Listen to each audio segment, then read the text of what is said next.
मंगलम भगवान विष्णु मंगलम गरुड़ध्वज। आज से धनतेरस के साथ दीपोत्सव की शुरुआत हो रही है और इस बार एक बात ये भी है कि लोगों को बड़ा कंफ्यूजन है कि 31 तारीख को दिवाली मनाई जाएगी, यानी कि 31 अक्टूबर को दिवाली मनाई जाएगी या 1 अक्टूबर को दिवाली मनाई जाएगी। और तारीखों को लेकर विवाद क्यों है ये भी हम जानेंगे। किस तरीके से दीपावली का पूजन करना है, क्या शुभ मुहूर्त है, ये सारी चीजें जानने के लिए आज हम पहुंचे हैं डॉक्टर पीके शास्त्री के पास, जो कि ज्योतिषाचार्य है, और उन्हीं से हम जानेंगे कि इस बार दीपावली का शुभ मुहूर्त क्या है। तो सबसे पहले डॉक्टर पीके शास्त्री से जानना चाहेंगे कि शास्त्री जी, मैं जानना चाहूंगी कि इस बार सबसे बड़ी बात तो यह है कि विवाद की एक स्थिति है कि 31 अक्टूबर को दीपावली का पर्व रहेगा या फिर 1 नवंबर। देखिए, मैं कहूंगा कि 31 नवंबर को ये 3:15 पर अमावस्या आ रही है और जो कि अगले दिन 6:15 तक रहेगी। तो यानी दोनों जो तिथियां हैं अमावस 2 दिन प्रदोष काल में आ रही है। तो बहुत सारे विद्वानों का जो मत है कि यदि सायंकाल लक्ष्मी का पूजन प्रदोष काल में विशेष महत्वकारी माना जाता है, तो बहुत सारे विद्वानों का मत है कि हमें 31 तारीख को भी महालक्ष्मी पूजन प्रदोष में कर लेना चाहिए। और शास्त्र तर्कगत है कि हम 31 को भी कर सकते हैं, परंतु हमारे जो धर्म शास्त्र हैं, मैं उनकी बात करना चाहूंगा कि निर्णय धर्म सिंधु, भट्टो जी दीक्षित पुरुषार्थ चिंतामणि, निर्णय सिंधु, इनमें जो हमारी 2 अगर अमावस्या आती हैं तो उसमें वर्णन है कि अगर दोनों प्रदोष व्यापनी अमावस्या होती है तो पहली को त्याग करना चाहिए, दूसरे को मानना चाहिए। दूसरे इसलिए मानना चाहिए कि सूर्योदय के समय जो तिथि होती है उसका महत्व होता है। तो यानी सूर्योदय के समय भी अमावस्या है और सूर्यास्त से 1 घड़ी आगे तक है। शास्त्री जी, अगर सरल भाषा में इसे समझना चाहें तो क्या 31 अक्टूबर को मनाई जाएगी या 1 तारीख को? क्योंकि लोगों में थोड़ा सा कंफ्यूजन है, वो लोग परेशान हो रहे हैं कि 1 तारीख को पूजन होगा लक्ष्मी पूजन या 1 नवंबर को होगा, प्रतिष्ठान पर कब होगा, घर पर कब होगा। देखिए, मैंने वही आपको बताया कि जो शास्त्र का जो निर्णय है कि अगर 2 दिन व्यापनी हो तो सूर्योदय उदया तिथि मानना चाहिए। और ये कोई भी तिथि को हम लोग अगर शाम को 2 बजे के बाद में तिथि आती है तो अमूमन नहीं मानते हैं हम लोग सूर्योदय के टाइम पे जो तिथि होती है। तो यानी 1 नवंबर को सूर्योदय के समय में अमावस्या आ रही है और प्रदोष काल यानी सायंकाल 6:15 तक है। तो जो लोगों को पूजा पद प्रतिष्ठानों की करनी है वो 1 तारीख को करना चाहिए। जो लोग मान रहे हैं कि नहीं जी अब सायंकाल आ गई है, तो कुछ लोग घर में 31 तारीख को भी अगर कर लेते हैं तो उसमें कोई अनहित नहीं होता। विशेष महत्व, चूंकि ये जो निर्णय होता है एक व्यक्तिगत मेरा डॉक्टर पुरुषोत्तम कुमार शास्त्री का निर्णय नहीं है। हमारे एक से एक बड़े विद्वान हिंदुस्तान के अंदर में हैं, एक से एक बड़े पंचांग करता है और उन्होंने इतना बड़ा पंचांग का निर्णय कोई एक व्यक्तिगत यानी कि आप कह रहे हो कि पंचांग के हिसाब से 1 नवंबर को है और 31 को भी जो लोग मनाना चाहे वो मना सकते हैं। 31 को भी जो मनाना चाहें वो मना सकते हैं। अच्छा, और जी शास्त्री जी, यहाँ पर बहुत सारे लोगों का ये कहना है कि अयोध्या में प्रभु श्री राम के मंदिर में 31 अक्टूबर को दीपावली का पूजन हो रहा है।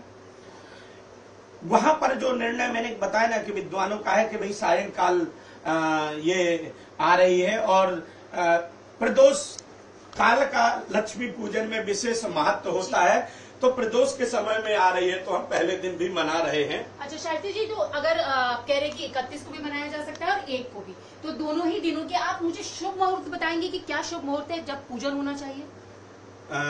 31 तारीख को तो 3:15 से है, तो आप 5:01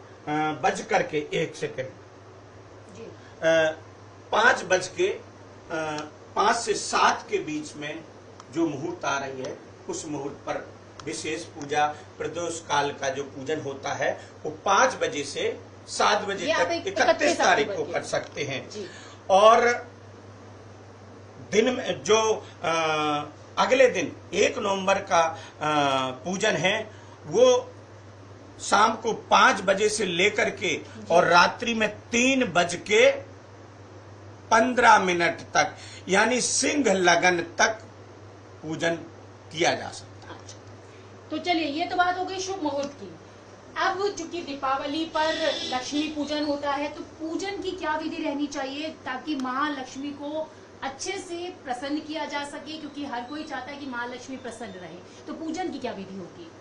पूजा की जो विधि है कि हम लोग धनतेरस के दिन जी, जिसके लक्ष्मी गणेश का विग्रह है जी, प्राचीन काल का, जैसे चांदी का या स्वर्ण का या अष्ट धातु का या कांस्य का या पीतल का, जी, तो उसका पूजन होता है। जिनके लक्ष्मी गणेश नहीं है उनको धनतेरस के दिन जी, खरीदारी करनी चाहिए जिसमें लक्ष्मी गणेश का विग्रह है।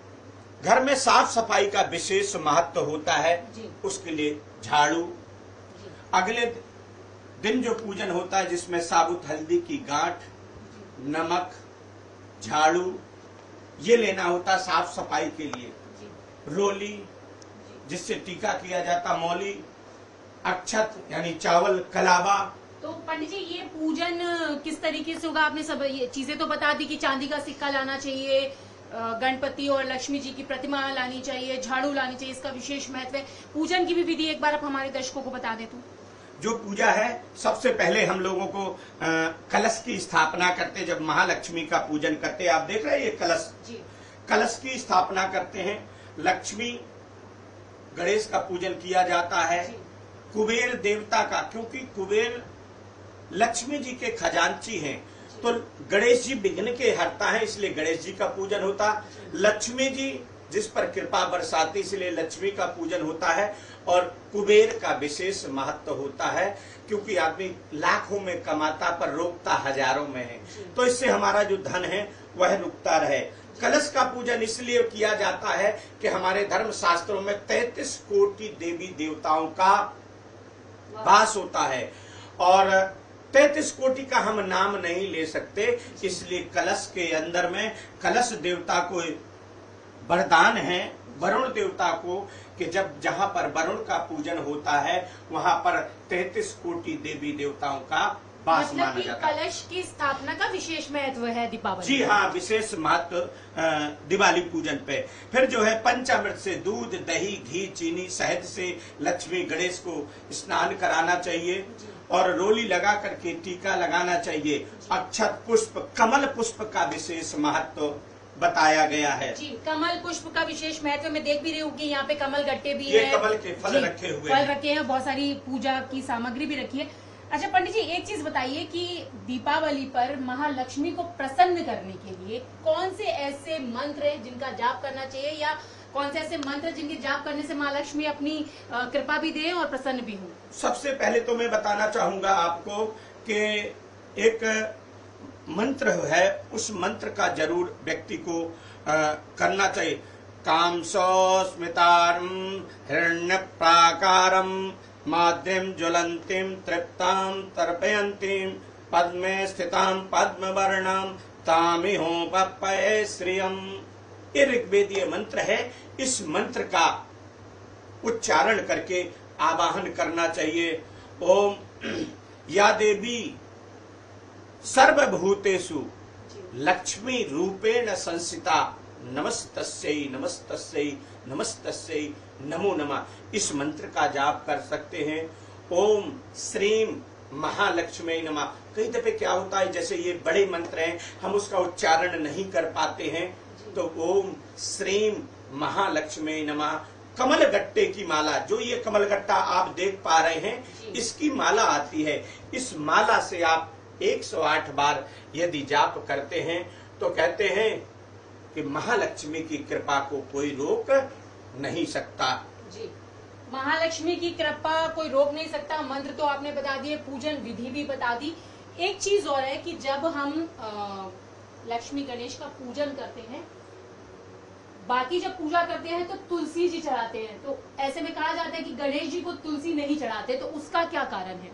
देखिए, कहा गया गणेशम तुलसी पत्रस्सा दुर्गाम न तो दूरबया। गणेश जी को तुलसी का पत्ते का भोग नहीं लगाया जाता है, क्योंकि शास्त्र तर्कगत नहीं है। निषेध के बहुत सारे कारण होते हैं, जैसे तांबे में दूध डाल करके नहीं चढ़ाया जाता, तांबे के पात्र में दूध नहीं डालना चाहिए, अगर हम डालते तो मदरा के समान हो जाता है। ऐसे ही गणेश जी को जो तुलसी का पत्ता है उसका भोग नहीं लगता। इसमें बहुत सारी पौराणिक कथाएं, अभी वो समय नहीं है कि मैं आपको पौराणिक कथा बताऊं। दुर्गा में न तो दूरबया, दुर्गा जी को, किसी भी देवी को, आप देखते गणेश जी को हम दूर्बा घास चढ़ाते हैं, पर दुर्गा जी को दूबा नहीं चढ़ाई जाती। शास्त्री जी, एक चीज और है कि दीपावली के पूजन के समय पर दिए कितने जलाने चाहिए, और कितने घी के दिए और कितने तेल के दिए, जो कि माँ लक्ष्मी प्रसन्न भी हो और घर में भी बरकत बनी रहे? देखिए, हमारे शास्त्रों में 5, 7, 11, 21, जिसमें से एक चौमुखा दिया होता है क्षेत्रपाल देवता का, 10 दिए होते हैं 10 दिक्पाल के, कितना हो गए 11, 10 और 1 11, एक क्षेत्रपाल का 4 मुख वाला और 10 दिक्पालों के तेल के 10 दिए होते हैं, जिसमें हम घर के छत पे, बाहर, आंगन में कहीं भी 10 दिए वो क्षेत्रपाल की, क्योंकि क्षेत्रपाल देवता रखते। फिर एक स्थान देवता का, एक ग्राम देवता का 2 दिए ये हो गए, और 11 2 13 और 5 दिए पंच परमेश्वर के, 11 5 13 और 5 18 और 3 दीपक जो होते हैं, जिसमें एक मातृ देवताओं का होता है, एक पितृ देवताओं का होता है, और एक हम ऋषि मुनि या गुरु जिसको कहते हैं, ऐसे करके ये 21 दीपक। हर चीज का एक विधान है हमारे शास्त्रों में। ऐसा नहीं कि डॉक्टर पी.के. शास्त्री ने बोल दिया, नहीं, हमारे इन धर्म शास्त्रों में इसका वर्णन आता है।